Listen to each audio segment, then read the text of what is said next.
की सत्य सनातन धर्म की जय। बंदगी साहेब। कबीर नामं परमं पुनीतं युगे युगे स्वामी हरन्ति दुःखं। दातार मुक्तं पुरुषं पुराणं चरणारविन्दं सततं नमामि। चरणारविन्दं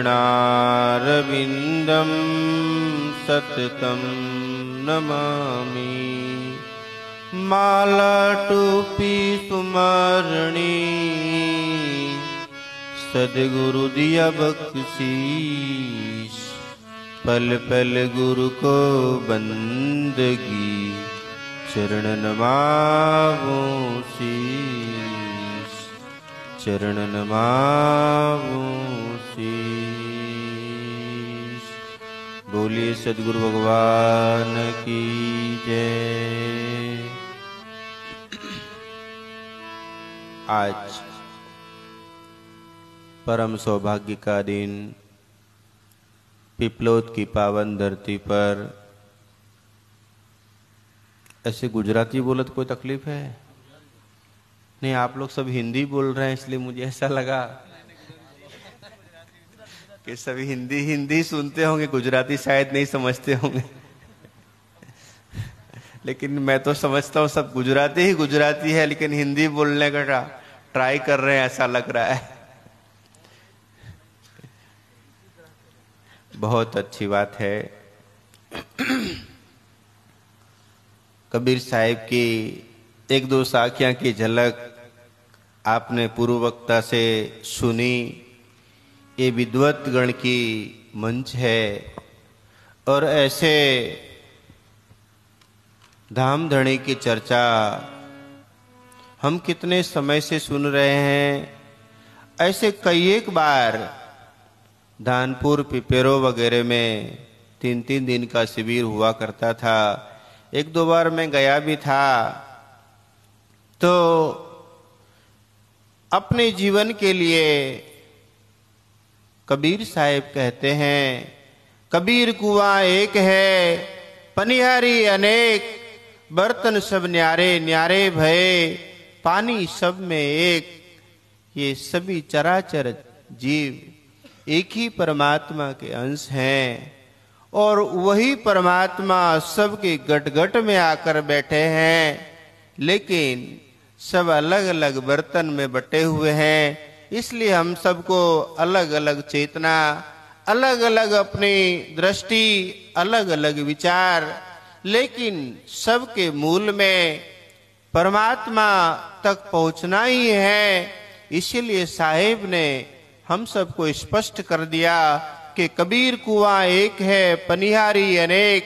भले ये सभी अलग अलग पानी भरने वाले बर्तन हैं, लेकिन सब में जो मूल तत्व है, चाहे कबीर पंथ हो, चाहे प्रणाम हो, चाहे सियाराम हो, चाहे वैरागी हो, अनुरागी हो, सभी के जीवन में मूल रूप से सबके अलग अलग बर्तन के होने के कारण सब में अलग अलग वस्तु दृष्टा बना हुआ है।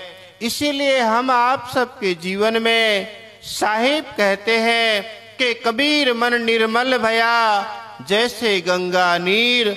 और पीछे पीछे हरि फिरे कहत कबीर कबीर। हमारे आपके मन को कितना निर्मल बनाना है, कितना पवित्र बनाना है, कितना स्वच्छ बनाना है। जैसे गंगा जल को कहते हैं कि स्वर्ग की देवी है और ये धरा पर राजा भगीरथ के असह्य प्रयत्न से आई और उसे ये मन में ये अभिमान था कि मैं धरातल पर तो ये मृत्यु लोक में आऊंगी, लेकिन मेरी गति इतनी है कि मैं ये मृत्यु लोक में टिक नहीं सकती, मैं सीधा पाताल लोक को चली जाऊंगी। इसलिए मुझे कोई रोकने वाला चाहिए।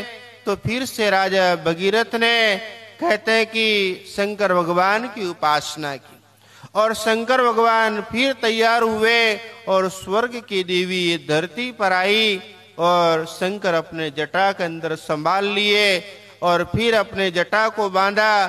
तो जटे के अंदर वो 6 महीने तक घूमती रही और उसके बाद जब आकुल व्याकुल हो गई कि मैं तो स्वर्ग की देवी यहां जटे के अंदर कैसे फंस गई। फिर से राजा ने शंकर भगवान की उपासना की और एक जटा के लट में से गंगा को फिर मुक्त करके ये धरातल के लोगों के लिए उसको उपयोगी बनाया। तो साहिब कहते कबीर मन निर्मल भया जैसे गंगा नीर। गंगा जल को आप एक बार अपने घर में लाए, उसे वर्षों तक 20 वर्ष 50 वर्ष 100 वर्ष का गंगा जल आपके घर में होगा, उसमें कभी कीड़े नहीं पड़ते, उसमें कभी कोई प्रकार की जीव जंतु नहीं पड़ते, उसके पानी के कलर नहीं, गंगा जल के कलर नहीं बदलते, कभी उसमें कोई खराबी नहीं आती। तो साहिब कहते हैं हमारे आपके मन को साधना में लीन करके, क्योंकि शास्त्र में कहा गया ध्यानम कृत्वा कृत्वा ध्यानम मनोलयम। जब तक अपने ध्यान नहीं करेंगे तब तक अपनी मन का लय होना और मन अपने आप में लुप्त हो जाना, ये कार्य इतना जल्दी संभव नहीं होता। इसलिए मित्र, अपने जीवन के अंदर जैसे गंगा के नीर इतने स्वच्छ है, इतने पवित्र हैं, ऐसे हमारे आपके मन पवित्र बने, ऐसे हमारे आपके वाणी पवित्र बने, ऐसे हमारे आपके विचार पवित्र बने, तभी ये जीवन के अंदर साहिब के वाणी को और बीतक साहिब के अंदर कितने से उपदेश, प्राणनाथ प्यारे प्रभु ने कितना उपदेश हम सब सुंदर साथियों के लिए दिया। और ये साथी अपने जीवन में अगर एक उपदेश को ले ले, जैसे कबीर साहिब कहते हैं कि बुरा जो देखन मैं चला, बुरा न मिलिया कोई, जो दिल ढूंढा अपना, मुझसे बुरा न कोई। खाली एक शब्द की आधी अर्धाली आप अपने जीवन में रख लो तो भी हमारे आपके लिए बहुत है जीवन जीने के लिए। कोई पूरी ग्रंथ को पढ़ ले लेकिन ग्रंथ में से कुछ ले नहीं तो उसका कोई मतलब रहता नहीं है। इसीलिए साहिब कहते हैं आदि साखी सिर कटी 4 वेद का जीव। एक आधी अर्धाली के आधी लाइन आप अपने जीवन में उससे ले ले और उसके ऊपर अगर आपके जीवन जीने की कला, उसके ऊपर आपके जीवन को नौछावर करने की कला अगर उससे आपने सीख लिया तो आपके जीवन में सारे सद्गुण आ गए। अगर उस अर्धालियों का पढ़ते रहे लेकिन कभी अब उसका मनन चिंतन अपने जीवन में ना किया तो साहिब कहते हैं कि हम आप सब तो बकवास करते हैं, क्योंकि साहिब ने कहा कहता है करता नहीं, मुख के बड़े लबाड़, काला मुखड़ा होएगा साहिब के दरबार। आप साहिब कहिए, परमात्मा कहिए, धाम धनी कहिए, ये तो सब अलग अलग शब्दों की व्याख्या है, लेकिन परमात्मा केवल प्रभु है वो तो सभी स्वरूप में एक के एक ही है। इसीलिए हम आप सबके जीवन में साहिब कहते हैं कि जो कहते हो उसे करके बताओ। खाली कहने से नहीं होगा, अगर कहने वाले होगे तो साहिब कहते तुम मुख के लबाड़ हो, और ये लबाड़ को कैसा होगा, काला मुखड़ा होएगा साहिब के दरबार। वहां तो सबका हिसाब बराबर है, यहाँ तो हमारी आप दृष्टि छुपा लेते हैं।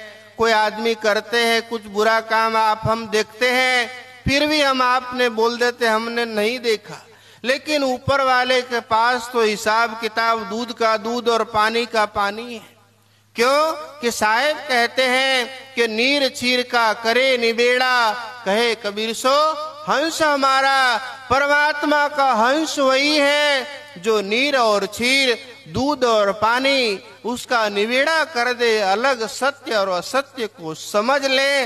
और जब तक ये सत्य असत्य को जीव नहीं समझता तब तक साहिब कहते हैं कि हद हद तो सब ही गया, बेहद गया न कोय।